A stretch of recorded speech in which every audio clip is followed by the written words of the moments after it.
Hello from Otet Markets, this is Ahura, and we'll be with you to review the central bank's meetings in this week. This week, as we talked about the weekly update, it's going to be the it's going to be the week of the central banks.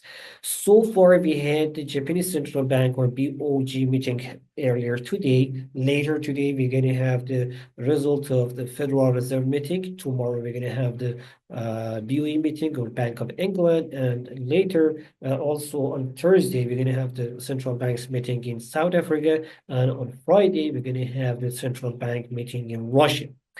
Let's start with the Japanese central bank. BOJ held its meeting earlier today. They kept the interest rate unchanged at 0.5%. It was widely expected. But the thing is that the central bank in the announcement mentioned that underlying inflation is increasing and they are expecting higher inflation later this year in the mid-year. So that increased the scenario of more rate hike this year.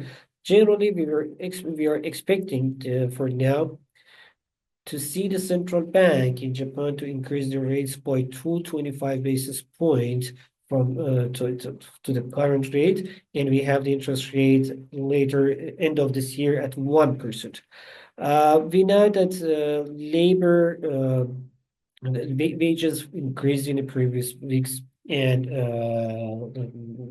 now the labor union, they agreed with the government about the new wages. At the same time, the inflation increased to 4% in January. So generally, the condition, economic growth was fine.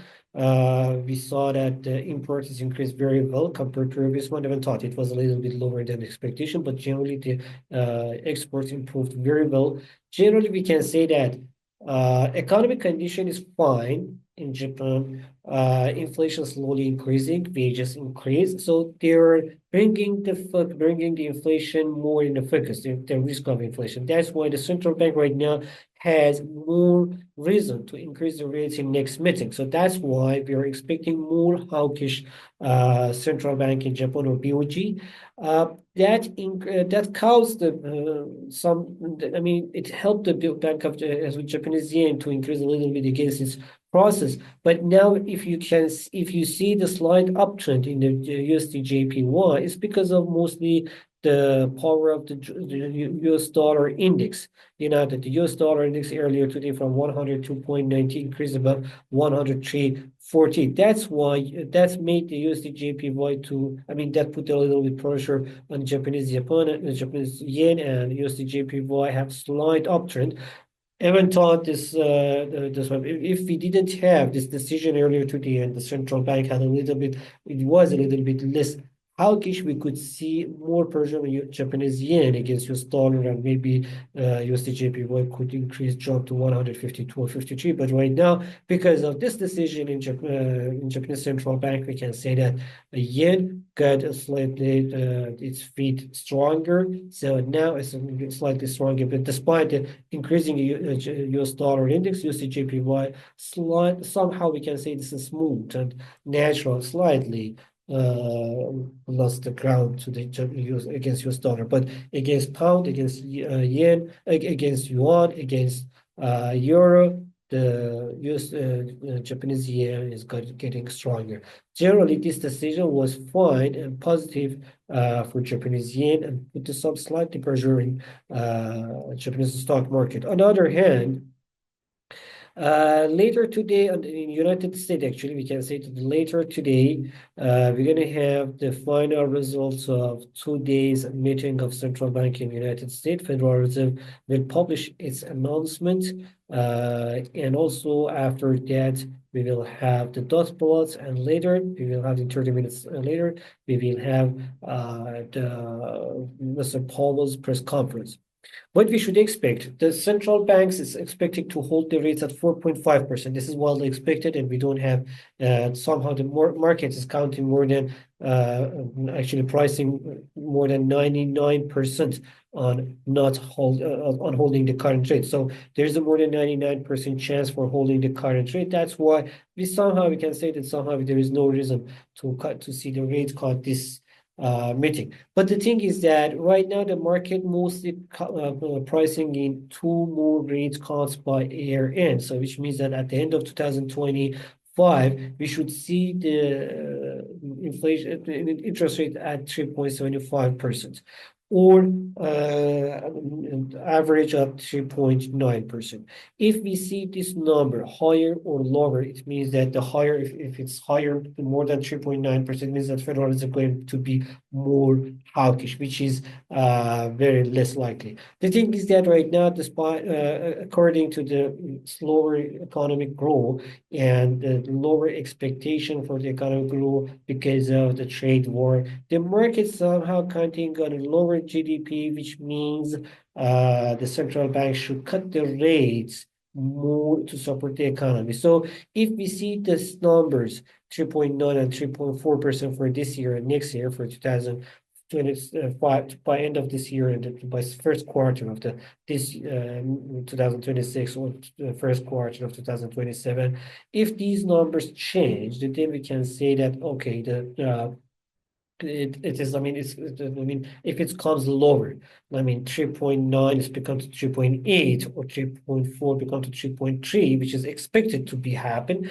That means that the central bank is getting more dovish, which is negative for US dollar and positive for the stock market. So all what's happening in the markets is depend on this market projection. And also we should put on the dot plot, you should check the not just interest rate expectation, you should check the inflation expectations and unemployment rate and GDP expectation rates, GDP growth expectations as well. But mostly market will focus on interest rate expectation or projections for the 1 year, 2 years, and long term.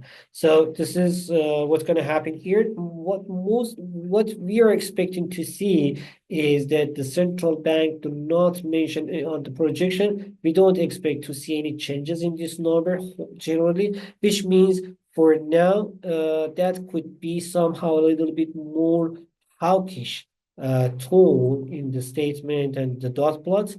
So with this expectation, we can say that the US dollar index could hold its gain and slightly increase around 100 towards 104.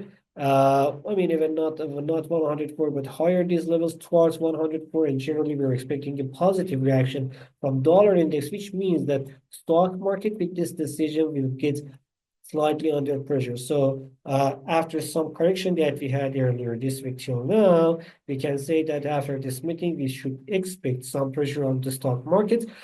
But if the markets bring this 3.9 and 3.4% for next year, and 2 years later, inflation, the interest rate expectation lower to 3.8, 3.7, and then 3.4 down to 3.3 or 3.2 for 1 year and 2 year expectations, then we can expect the stock market to get a little bit encouraged from this decision and increase. So all depends on the dot plots and what Mr. Powell will say in press conference, but the dot plots will be much more important.